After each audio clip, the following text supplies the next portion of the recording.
Minsan talaga ano eh, no? Talagang mapapahanga ka na lang. Sa mga hindi kayang ipaliwanag ng mga pangkaraniwang tao, si Antikler lang po ang may kakayahang magpaliwanag. Ito po ang sinabi ni Antikler. Nagtatanong po tayo, sabi kasi niya, wala pa tayo sa krisis. Pero nagtayo na ang Pangulo ng Crisis Committee. So ang tanong natin, paano tayong walang krisis kung meron ng Crisis Committee? Ito po ang kasagutan. Ayan. Ayon kay Antikler, para mas systematic, organize, upang may nakatutok sa sitwasyon kasi dapat laging handa. Hindi pwedeng tutulog-tulog ng maimbing sa nangyayari sa Middle East ngayon. May kasabihan nga, daig ng maagap ang masipag. Hindi. Kaya wala pa pong krisis sa langis. Nagbuo na ng crisis committee. Matindi talaga tong gobyerno. Ibang klase talaga kayong gobyerno natin eh. Kakaiba eh, no? Nasabi na namin na walang krisis eh. Bakit nga po kayo nagbuo? Wala pang krisis. Meron na tayong crisis committee. Ang sarap pong dagukan eh. Alam nyo po, kung pwede naman po na hindi natin mapigilan. No? Lalo na yan. Alam na po natin yung kwento eh. 20% ng langis ng ginagamit ng buong mundo ay nagmumula po rito sa Strait of Hormuz. Ang Strait of Hormuz po ay kontrolado ng Iran. Ang Iran po hindi po pinapayagan na magparot pa rito ang mga barkong magdadala ng langis sa buong mundo. Ilang bansa lamang po ang kanilang pinapayagan tulad ng China, Russia, India at iba pa. Yung mga bansang USA at mga kaalyado nito, hindi po pinapayagan na makakapagbiyahe ng langis mula sa Strait of Hormuz. Okay. Sa madaling salita, hindi po natin kontrolado yung pag-akyat ng presyo ng langis. Ang gobyerno po wala talaga magagawa. Pero, di ba? May magagawa ka doon sa mga dati nang narito sa Pilipinas.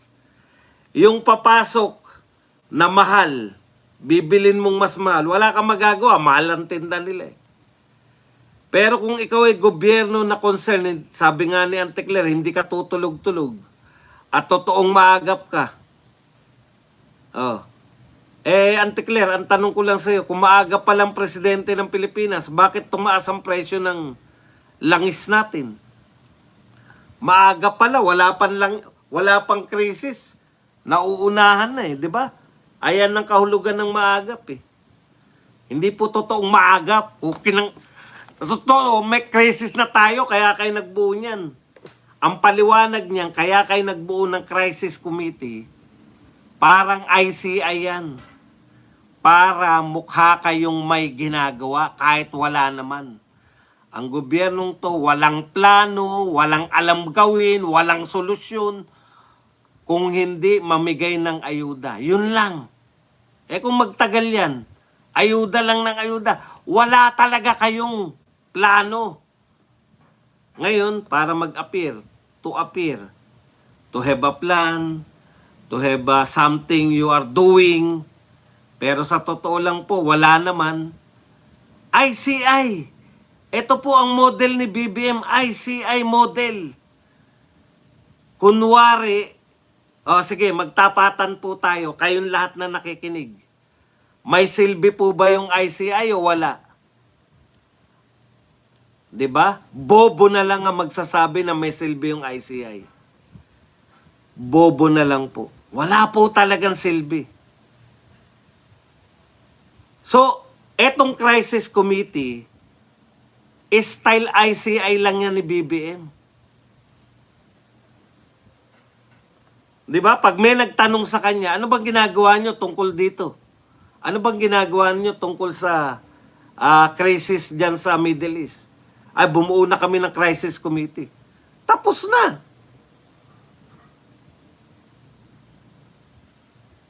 Lahat na sasabihin nyo, may crisis committee na nga. Papaubayan na natin sa crisis committee yan. Lahat po yan. Nagbigay pa ng emergency powers. Wala rin naman nagawa. Wala rin, hindi po niya alam kung paano gagamitin yung emergency powers. Di po ba? Crisis po tayo, pero yung buong gobyerno po nganga lahat. Para hindi po sila magmukhang nakangangalang lahat. Ayan po, buo tayo ng crisis committee. Ano po pagkakaiba ng crisis committee sa ICI? Wala po. Walang pagkakaiba yan. Pare-pareho lang po yan na panlilin lang. Nililin lang tayo nila na kunwari, mayroon silang ginagawa pero sa totoo, wala naman talagang ginagawa. Yan po katotohanan, magtapatan na tayo, huwag na tayo magbulahan mga kapatid. Sinasama pa tayo sa pagpapaikot ng mga to, pinaiikot nyo lang kami, maagap. Maagap ba yan? Ang taas na ng presyo ng langis, maagap. Kung maagap kayo, sino na magbebenta sa atin ng langis? Yung mga pronouncement nyo, eto bibigyan ko kayo ng, kayo po magpasya kung talagang maagap ito. Ano mga nakalagay dito sa nila? Marcos Jr., nakiusap na rin sa China kung maaring supplyan naman tayo ng langis. Tignan po ninyo. Meron na bang pag-uusap? Nakikipag-ugnayan na ang pamahalaan. Same, nakikipag-ugnayan. Tignan nyo po panay lang sila labas ng mga press conference na walang katuturan. Minomonitor natin, binabantayan natin, nakikipag-ugnayan na tayo, gumagawa tayo ng paraan. Panay mga salitang walang katuturan. Meanwhile, ang Vietnam, nakipagpirmahan na ng kontrata sa Russia. Yung Russia magtatayo ng kauna-unahang nuclear power plant dyan sa Vietnam. Sana, Mr. President, tigilan nyo na yung mga kasasalita na pinag-aaralan namin, minomonitor namin, binabantayan namin. Wala pong lahat silbi yan. Magtatayo kami ng crisis committee. Ang gusto po namin, nakabili na kami ng murang langis mula sa China. Nakabili na kami ng 3 cubic meter o kung ano man ang tawag dyan. Nakabili na kami ng pang-1 taong supply ng murang langis mula sa Russia. Pumayag ng mag-supply ang Brunei, pang-1 buwang pangangailangan ng Pilipinas. Ganun na po, kasi nasa gitna na tayo, hindi na po pwede. Tapos, ang lakas ng loob ni Auntie Claire na maagap daw. Wala pa raw crisis. Nagtayo na ng crisis committee. Kung totoong maagap kayo, meron na tayong unang putok pa lang. Kaya kami nagagalit lalo, Mr. President. Kitang-kita na nga namin na wala naman kayong ginagawa talaga na solusyon sa mga problema. Magdadadakdak pa kayo na parang bida kayo. Kung ano-ano mga pinagsasabi nyo pa, yun yung nakakarindi sa amin. Normal po ang lahat. Normal, pinakamababa ang piso. Nalugi na ng bilyon-bilyon yung Jollibee, SM dahil sa stock market natin. Wala nga nagbabalita niyan Naungkat ko lang yung lintik na stock market na yan. Tinignan ko kung magkano na lugi. Mula lang yan ng neto ilang linggo pa lang, wala pa pong 1 buwan niyang gera. Normal lang lahat. Sa lahat ng normal, pinakamataas na presyo ng langis, pinakamababang piso, normal pa rin. Tapos, ang malupit nun, maaga pa raw sila, maaga, putang.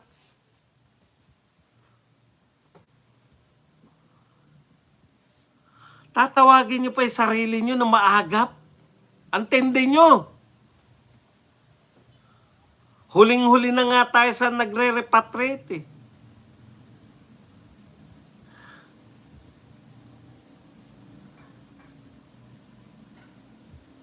Normal lang daw ang lahat. Eh sino palang abnormal? Alam niyo po, kung may choice lang yung mga, siguro yung mga umuwi na talagang hindi na nila kinaya. Siguro yan yung mga taong talagang kitang-kita nila, sumabog yung bomba sa... Ang nakaka-high blood dito, willing tayo, wala pa po to eh. Alam niyo po, wala sa kalingkingan to ng pandemya. Yung pandemya, tignan niyo po, sa pandemya, kahit po yun na ang pinakamalalang problema na ganap sa Pilipinas, yung panahon ng pandemya. Pero ang mga tao payapa, ang mga Pilipino payapa sila kasi may presidente sila on top. Kontrolado ang sitwasyon. Kahit na yung mamayamang bansa, milyon-milyon na namamatay. Tayo po, kontrolado natin ang sitwasyon dahil may presidente tayo na may kakayahang makahanap ng bakuna. May presidente tayo na may kakayahang magpatupad ng mga lockdown. May presidente tayo na may kakayahang magbigay ng ayuda na totoo. Hindi pang media lang. Hindi optics lang. Kaya kampante yung mga Pilipino. Pinakamalala po yun. Wala sa kalingkingan to. Ang apektado lang nito, presyo ng bilihin. Walang libo-libong namamatay. Ano kaya kung pandemya naging presidente itong tukmol na to?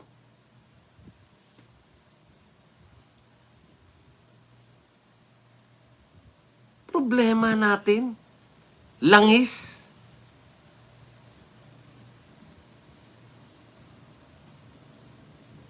O ngayon, Tariela, mag-offer ka naman ng solusyon. Carpio, ano solusyon natin? Huwag lumapit sa China. Huwag makiusap sa China. Sila may langis. Sila yung pinapayagan ng Iran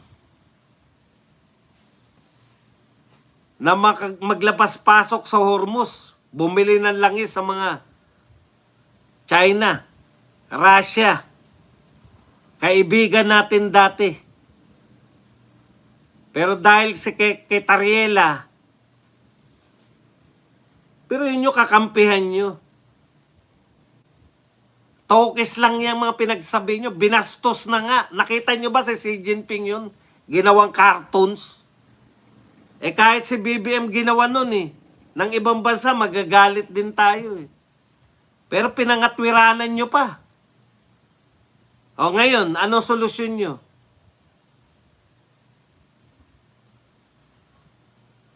Alam niyo yung China nun? China tsaka Russia. Kahit hindi natuloy yung sa Russia. Dahil sapat na yung bakuna ng China eh. Pero ang laking bagay po ng pakikipagkaibigan ni Tatay Digong sa mga bansa nung panahon ng pandemya. Dahil alam niyo yung problema ng mga ibang bansa. May pera silang pambili. Pero wala po silang mabilhan. Dahil sa pakikipagkaibigan ni Tatay, ngayon nakikita po natin kung ano po yung diplomatic relationship. Kung paano po yung diplomatic relationship nagwo-work po, lalo na sa mga bansang katulad natin. Si Tatay Digong ang lawak po. Hindi tayo mayaman, gusto natin yumaman. makipagkaibigan tayo sa mga bansang mayayaman. Ngayon po natin nakita, no? Na yung golden age of Philippine infrastructure kaya naganap sa panahon ni Tatay Digong. Kasi siya yung may kakayahan makipag-diplomatic relationship sa lahat ng bansa. Friends to all, enemies to none. Yan po ang susi. Ngayon, itutuloy na lang yung mga natenga. Yung hindi natapos ni Tatay Digong, itutuloy na lang. Hindi pa matapos-tapos. Bakit? Nawalan ba ng pondo? Hindi po. Mas malaki po ang pondo sa infrastructure ngayon. Ibig mo sabihin ba dong mas malaki ang infrastructure budget ngayon kaysa ng panahon ni Tatay Digong? Opo. Bakit halos wala tayong nakikita na gagawa? Nag-concentrate nga sa mga nanakawin sa mga pwedeng nakawin. Kasi po, pag sinabi ito, budget na to para dito sa tulay, hindi po pwedeng ghost project ang tulay.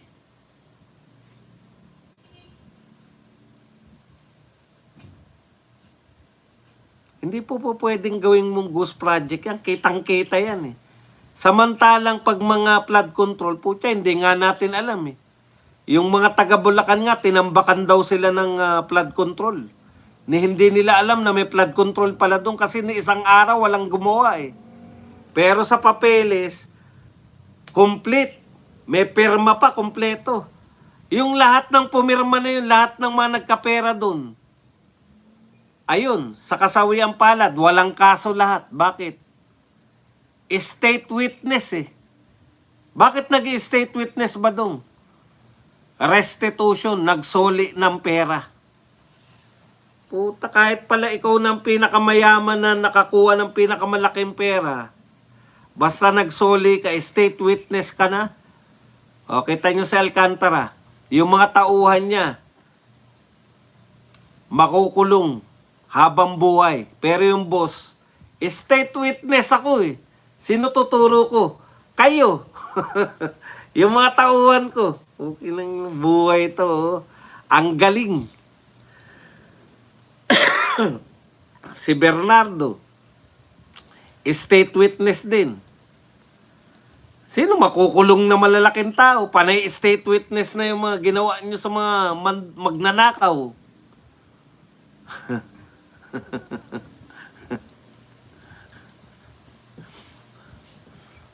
Huwag nyo pong sabihin na walang budget ngayon sa infrastructure. Mas malaki po. May nakita ba kayo? Meron naman. Yun po yung Kamuning hindi nga flyover, yan ang tawag doon, footbridge. Footbridge ng Kamuning. Yun po ang pinakamalaki nilang nagawa na infrastructure, Kamuning footbridge.